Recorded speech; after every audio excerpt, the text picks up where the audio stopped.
Salamé, vous accueillez l'un des porte-parole de Jean-Luc Mélenchon. Bonjour Alexis Corbière. Bonjour.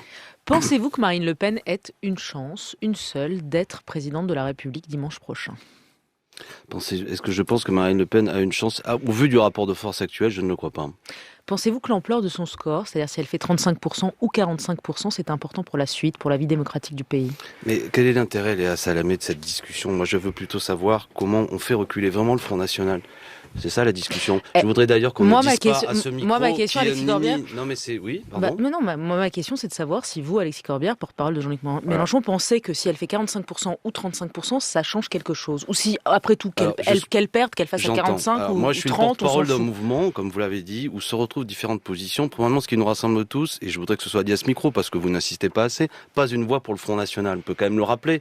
D'accord ? Et ne pas déformer notre position, et ne pas dire à ce micro que notre position, c'est le nini. Car ça participe à aider Marine Le Pen, qui sous-entendrait qu'il y aurait des gens, ou du moins que la position majoritaire qui est la nôtre, est celle qui consiste à dire nini. Mais il s'avère que dans nos rangs, il y a des gens qui vont utiliser le bulletin Macron pour battre Madame Le Pen, et d'autres qui disent, j'en ai assez, parce que moi, je l'ai constaté, j'ai mené campagne. Vous avez des gens qui n'en peuvent plus et qui expliquent, le Front National progresse, parce qu'il y a le chômage qui continue, les inégalités qui se creusent, et qui ne peuvent plus utiliser le bulletin de vote d'un homme qui dit, je vais soutenir la loi El Khomri, je vais remettre en cause le code du travail à coup d'ordonnance et qui pense que voter pour lui, ça participe à la montée du Front National. Ça s'entend ce raisonnement, ça s'entend. Alors justement, vous comprenez... Il y a d'ailleurs 20% de l'électorat de Benoît Hamon aussi qui va s'abstenir. 2/3 des insoumis qui ont voté à la grande consultation voteront blanc ou s'abstiendront. Oui. Est-ce que ça veut dire que pour ces 2/3 des insoumis qui ont voté cela, que ce soit Macron ou Le Pen à l'Élysée, c'est la même chose? Je pense qu'ils analysent un rapport de force qui amène à dire que tous les sondages donnent quand même plus de 20 points d'avance à Monsieur Macron et qu'ils n'ont pas envie de sacrer Monsieur Macron, qui dit d'ailleurs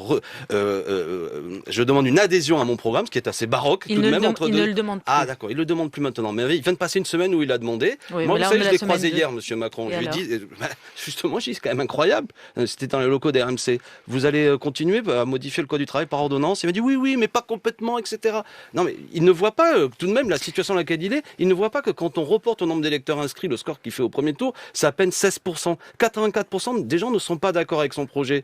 Donc effectivement, peut-être sous la situation, il commence à voir l'état du pays et peut-être à modifier un peu les choses, mais que de temps perdu. Lundi soir, quand il a été invité dès le lendemain du premier tour, il dit « je demande une adhésion à mon projet ». J'ai même entendu d'ailleurs Monsieur Cazeneuve, à votre micro tout à l'heure, qui dit que lui ne demande pas un vote contre Marine Le Pen, mais qu'est-ce qu'il demande d'autre? Il a changé d'avis. Il veut que...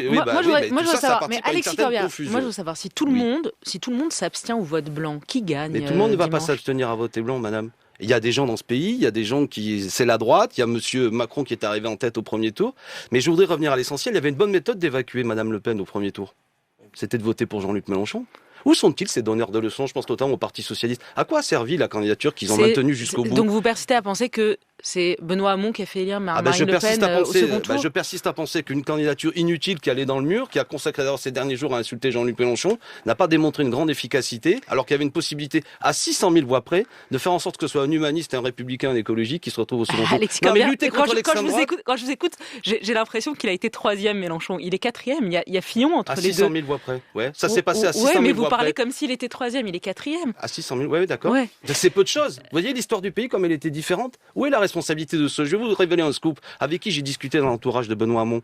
Alors, à quoi ça sert de maintenir votre candidature à quelques jours du premier tour? Et qui m'ont dit, au vu des frais engagés, tu comprends, on peut plus la retirer. Donc, messieurs et dames, les donneurs de leçons, maintenant que vous n'avez pas aidé à ce qu'il y ait une candidature républicaine, humaniste, écologique au second tour, et que vous avez participé à la catastrophe, comment on fait? Petit problème, parce que moi, il ne s'agit pas de faire des leçons de morale, mais les milieux populaires que nous avons mobilisés, qui ne votaient plus, eh bien, ils ont du mal pour certains. Marine Le Pen a également mobilisé. Oui, j'entends bien, mais nous les avons contestés. J'entends bien, oui, Marine Le Pen mort sur des milieux populaires. Mais le premier dans les chômeurs, c'est Mélenchon. Le premier chez les jeunes, c'est Mélenchon. Le premier chez les ouvriers, c'est Marine Le Pen. Oui, d'accord. Mais pourquoi en permanence? Non, mais je rappelle les faits, c'est tout. Mais les faits, on les connaît tous. Mais pour la première fois, une candidature qui a contesté, y compris sur les terrains populaires, c'est Jean-Luc Mélenchon.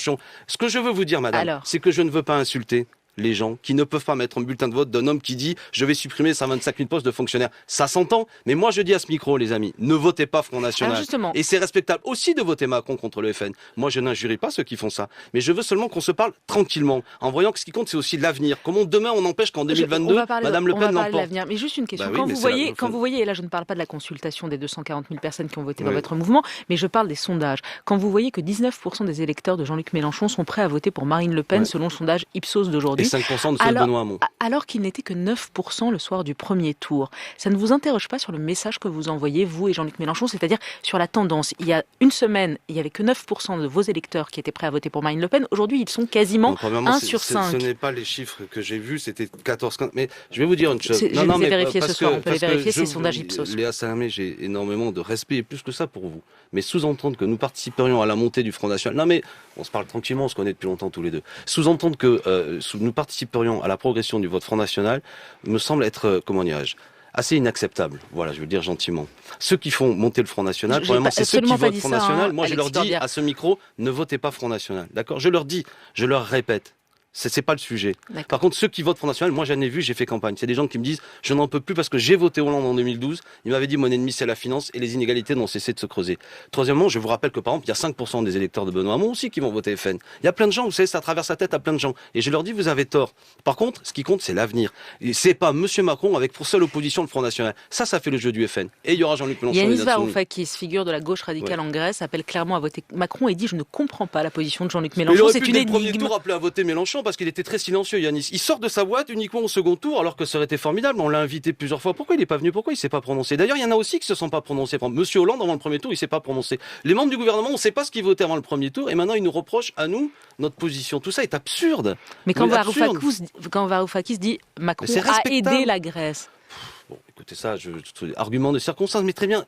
Ce que dit, non mais franchement, on découvre que M. Macron, il aurait pu le dire publiquement, M. Macron, si c'était le cas, je veux pas contester pour Varoufakis, peut-être en faire une tribune, expliquer. Moi j'ai entendu personne, j'ai entendu la Grèce se faire étrangler tranquillement, mais j'ai pas entendu, comment dirais-je, je veux pas non plus flétrir M. Varoufakis. Ça se respecte de dire, les amis, votez Macron contre Le Pen. J'ai rien contre ça. Par contre, je ne veux pas qu'on flétrisse, à coup de leçons de morale, à s'en noyer, à coup de tellement les larmes vont couler, de dire vous êtes des salauds, ceux qui n'arriveront pas à mettre un bulletin de vote. D'aucuns y voient un calcul politique de Jean-Luc Mélenchon. Ouais.